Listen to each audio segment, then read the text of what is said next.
Naghahanap ka ba ng private resort located sa Tagaytay City? Yung bilya na aesthetic? Yung may jacuzzi heated pool at infinity pool na Instagrammable? At higit sa lahat, yung affordable, good for team building, family and friends occasions? Perfect!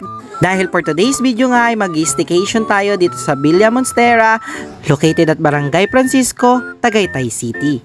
Ang pinaka nagustuhan ko nga dito ay kumpleto na ang kitchenwares nila at sobrang aesthetic ng mga gamit nila dito. Hindi mo na kailangan magdala ng mga appliances dahil kumpleto na sila dito. Alam mo ba na sa halagang 10,000 pesos ay makakapag-staycation ka na dito, good for 22 persons and 22 hours. O diba, sobrang affordable? Hindi lang yan, dahil siguradong hindi kayo mabuboring dito dahil meron silang mabilis na wifi connection, TV, karaoke at Netflix.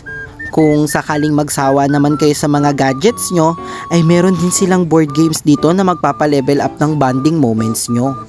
At sigurado rin ako na ma-enjoy mo talaga ang pag-staycation dito dahil sa malamig at relaxing ambience ng lugar.